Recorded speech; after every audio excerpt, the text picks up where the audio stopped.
1942, America became involved in the Second World War. In June of 1942, the Army Quartermaster Corps issued an urgent request to the Coleman Company. Field troops were in dire need of a compact stove that could operate within a wide range of conditions in multiple theatres.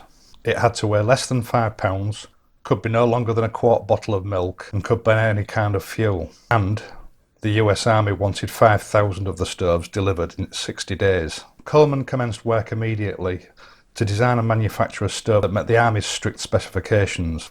The end product far exceeded anything that the Army had requested. The stove could work at 60 degrees below and up to 150 degrees above Fahrenheit. It could burn all kinds of fuel. It weighed a mere 3.5 pounds and it was smaller than a quart bottle of milk. The first order of 5,000 units was flown to the US forces involved in Operation Torch, an Allied invasion of North Africa in 1942. Now fast forward 70 years, and although it looks a little bit different, the Coleman stove's still in production. In fact, looking at it, I don't think it's changed much in the last 20 years.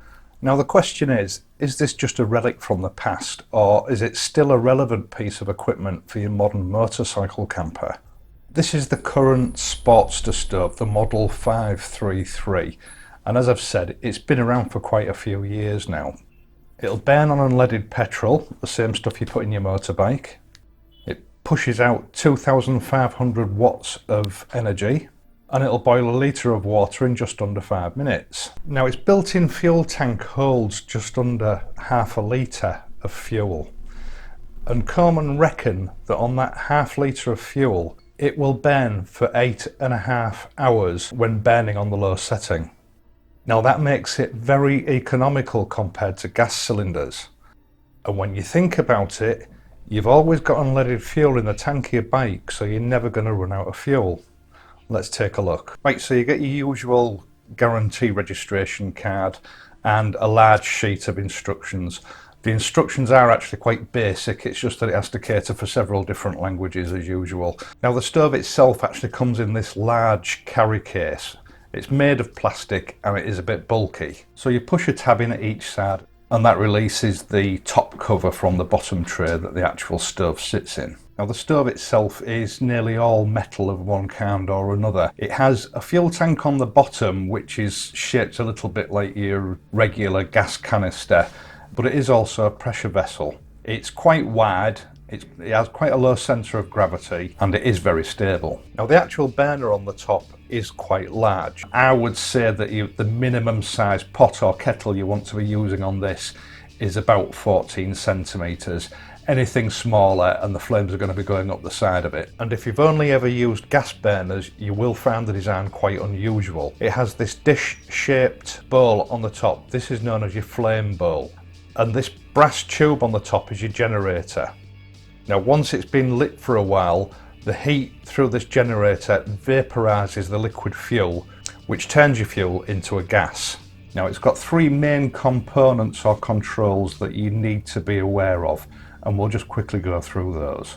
Now first of all, you've got your fuel filler. This has a brass cap which unscrews, and inside it has a rubber seal. This is obviously where you fill your stove with your liquid fuel. Next you have your fuel regulator. This is used to regulate the amount of fuel going through your stove, so you can control the size of your flame. Then you have your pressure pump. This is basically like a small bicycle pump. You turn it half a turn anti-clockwise to unlock it, you put your thumb over the hole in the middle, then you pump it 20 to 25 times to pressurise your stove. When you've finished, keeping your thumb over the hole, you turn it clockwise to lock it back in place. Now when you first light it, it will light with an orange flame. This is normal. Depending on the conditions, it'll take 1 to 2 minutes for the generator to heat up and the flame to turn blue, after which time you've got full control over your flame settings and you're ready to cook with it. Now one thing I should mention is that Coleman tell you to put half a litre of fuel in the tank, but as a lot of reviewers have pointed out, the tank will actually hold 700 millilitres. Now this is not a case of Coleman making a mistake with the calculations. It needs a 200 millilitre air gap between the surface of your fuel and the top of the fuel container. You can't compress the fuel, but you can compress air. If it doesn't have the required gap between the surface of the fuel and the top of the cylinder, it won't achieve proper compression. So don't be tempted to overfill it. As I've said, half a litre can give you up to 8.5 hours of burn time, and that's more than enough. There's no need to put too much in. There's also a myth that you can't turn the flame down to a simmer. This isn't true, and I think this is caused by user error. Now, I've seen a lot of reviewers advising people to go through the normal lighting procedure, i.e. 20 to 25 pumps and then the stove's ready to light. A lot of them then tell you to put a few extra pumps in for good luck. You shouldn't do this. Read the instructions. Coleman tell you that once you've been through the starting procedure and the stove's lit, don't pump it again until the flame starts to flicker or show signs that the pressure's too low and it's about to go out. Now, this isn't rocket science. If you overpressurize the gas tank, it's not dangerous, but what it's going to do is there's going to be too much pressure going through your regulator. So if you turn your regulator down to its lowest setting, it's still going to be pumping fuel through at a high pressure. So you're not going to be able to achieve the desired low simmering level. The whole stove is designed to operate within certain parameters, and if you follow the instructions, you can't go wrong. Now, finally, on the subject of operation, when you've finished and you turn the stove off, there's still fuel in the generator even though it's switched off at the tank. This will continue to seep out and burn for some time after you've switched the stove off, and can continue for 30 seconds to a minute. Just be aware of this. Also, make sure before you start cooking that there's sufficient fuel to finish the job in the tank. If you run out of fuel while you're cooking, you've got to let this stove cool down completely before you attempt to refill it. So, is this stove still relevant to the modern motorcycle camper? I would say that depends solely on the individual. Now, first of all, you've got to get past the price. The recommended retail price for this particular stove is £92. Now, I think that's rather steep for what it is. You can find it discounted in various places if you look hard enough, but generally speaking, you'll pay between £70 and the £92 recommended retail price. But I have seen it on Amazon Prime for just under £57, and I'll leave a link in the description. Coleman recommend that you should use their Coleman Funnel, which is designed specifically to work with this type of appliance. And that's going to cost you another £9 or near enough. Now, there was a time in the past when these used to be included with a stove or a lantern that required them, but not anymore. So this stove does represent quite a financial investment.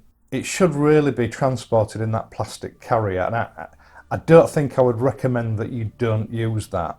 And that is going to take up some space in your luggage. But with this stove filled with half a litre of fuel, as I've said, it can give up to 8.5 hours burn time.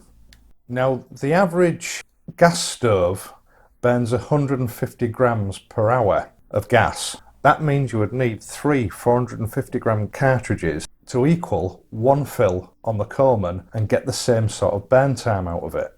And whichever way you look at it, that is going to take up a lot more space in your luggage. Now, if you're just going away for a weekend, that's not going to be an issue. You're only going to need one. But on a long haul journey of a week or 2 weeks, I think the Coleman does make sense. Also, if you do run out of gas, it can, as I've found from experience, take a significant part of your day up trying to find a replacement cylinder. Now, there are 2 or 3 different types of cylinder, and not all shops stock all of them. The gas is not as easy to get hold of as it used to be. You are limited to only getting it from the outdoor shops, and in tourist areas they tend to charge a premium for them. With the Coleman, on the other hand, if you do run out of fuel and you don't have any more to top it up, you've always got fuel in your bike. Now, generally speaking, it's not recommended that you use unleaded all the time. Unleaded petrol is quite a dirty fuel, and it does leave deposits which will eventually gum up your generator. Coleman fuel doesn't do that, it's clean burning, but on the other hand, at the moment you're looking at £13 to £14 a litre delivered from Amazon. There is, however, a product called Aspen 4. Now this is an alkylate petrol. It's a highly refined form of petrol designed to be burned in utility engines like generators, lawnmowers, that kind of thing. And it is so refined that it doesn't go off while it's in storage, unlike petrol. It also burns very cleanly and won't damage your generator. Now it does cost round about £27 for 5 litres, and 5 litres is usually the minimum amount you can buy. But I would say that that still represents a very good saving, especially over the Coleman fuel, because it's less than half the price, but also against gas canisters. So on balance, I would say yes, this is still a very useful stove to take away with you for long haul journeys. But you might want to stick to your gas stoves on your shorter weekend trips. Now in the next few weeks I've got a Lomo bag that I'm going to be reviewing. I've also got some furniture from Trekology, which is a new name in the UK.